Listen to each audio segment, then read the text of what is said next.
موسیٰ علیہ السلام دوبارہ اس سانپ کو پکڑتے ہیں تو پھر سے وہ لکڑی بن گیا۔ یہ معجزہ تھا موسیٰ علیہ السلام کا کہ لکڑی کو زمین پر ڈالو تو سانپ رینگنے والا، اور ہاتھ میں لے لو تو پھر لکڑی۔ دوسرا معجزہ تھا آپ کا کہ حضرت موسیٰ علیہ السلام سے کہا گیا وَضْمُمْ يَدَكَ إِلَى جَنَاحِكَ تَخْرُجْ بَيْضَاءَ مِنْ غَيْرِ سُوءٍ، آپ اپنے ہاتھ کو، مٹھی کو اپنے جیب میں ڈالو۔ اَدْخِلْ يَدَكَ فِي جَيْبِكَ، آپ اپنے جیب میں اپنی مٹھی کو ڈالو، ہاتھ کو، اور جب ہاتھ جیب میں ڈال کر باہر نکالتے تو پورے ہاتھ میں سورج سے زیادہ روشنی چمکتی تھی۔ ہاتھ یوں کریں تو بہت تیز روشنی کہ رات کے وقت اگر آپ ہاتھ نکالیں تو پورا اجالا ہو جائے۔ یہ دوسرا معجزہ تھا حضرت موسیٰ علیہ السلام۔ یہ دو معجزے دے کر اللہ نے بھیجا فرعون کے پاس، جاؤ اور اس کو ایمان کی دعوت دو۔ اللہ نے فرمایا اب لے کر کے چلو۔ حضرت موسیٰ علیہ السلام مصر میں آئے، فرعون کو بھنک لگی۔ حضرت موسیٰ علیہ السلام پہلے اس کو کہتے ہیں دیکھو میں اللہ کا نبی ہوں، میں اللہ کی طرف سے بھیجا گیا ہوں، تم جو لوگوں کی عبادت کرواتے ہو اپنے لیے اس کو ختم کرو اور اس رب پر ایمان لاؤ جس نے تجھے بھی پیدا کیا مجھے بھی پیدا کیا۔ فرعون نے کہا موسیٰ تو میرے گھر میں پلا ہے، دیکھتے نہیں میں بڑا رب ہوں سب کا، میں کب سے پال رہا ہوں، تم یہ کون سی چیز لے کر کے آئے؟ حضرت موسیٰ علیہ السلام نے پھر دعوت جاری رکھی تو فرعون نے کہا تمہارے حق ہونے کی کیا علامت ہے؟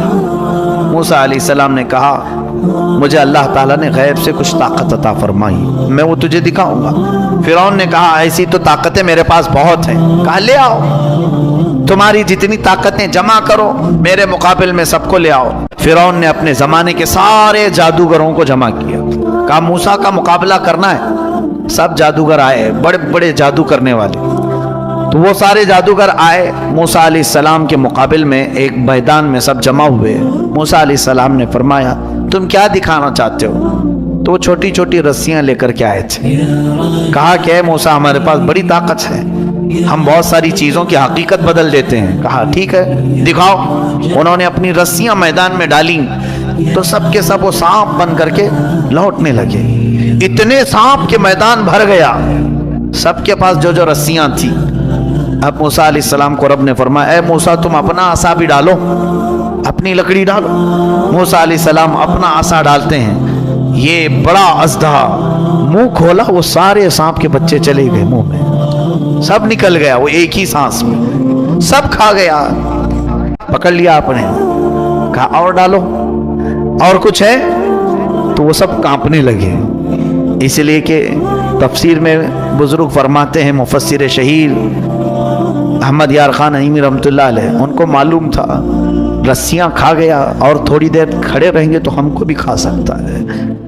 جلدی سے انہوں نے کہا آمنا برب ہارون و موسیٰ، ہم ایمان لائے ہارون اور موسیٰ کے رب پر، ہم تمہیں اللہ کا نبی مانتے ہیں، نہیں مقابلہ نہیں کرنا۔ فرعون جن کو مقابل میں لایا تھا وہ سب کے سب موسیٰ والے ہو گئے، موسیٰ علیہ السلام کی طرف آ گئے۔ موسیٰ علیہ السلام پر سارے ایمان لائے۔ فرعون کا غصہ اور تیز ہوا، اس نے کہا اب ہم مار دیتے ہیں، لیکن اللہ کا عذاب فرعونیوں پر آیا، کئی طرح کے عذاب آئے۔ اللہ تبارک و تعالیٰ نے آخر میں آخری کی طرف آتا ہوں، موسیٰ علیہ السلام کو حکم فرمایا کہ تم اپنے ایمان والوں کو لے کر نکل چلو مصر کے کنارے طور سینا کی طرف۔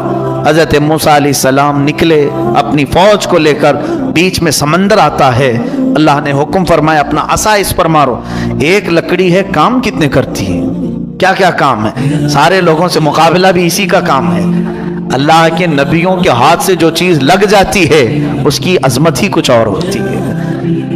موسیٰ علیہ السلام سمندر پر عصا مارتے ہیں، 12 راستے جاری ہو گئے، سوکھے راستے سمندر پر۔ موسیٰ علیہ السلام اپنے اہل ایمان امتیوں کو لے کر نکل پڑے۔ فرعون اپنے لشکریوں کو لے کر مقابلے کے لیے آیا تھا، اس نے کہا موسیٰ کے پیچھے چلو، پکڑو ان کو کسی طرح۔ وہ اپنی فوج کو سمندر میں وہی راستوں میں ڈالا۔ اللہ فرماتا ہے ہم نے سمندر کو جیسا تھا ویسے ملا دیا، سمندر میں وہ ہمیشہ کے لیے اپنی پوری فوج سمیت غرق ہو گیا، ہمیشہ کے لیے مر گیا۔ کس چیز سے مارا اللہ نے اس کو؟ پانی سے مارا، جبکہ پانی کی کوئی حیثیت نہیں سمجھی جاتی،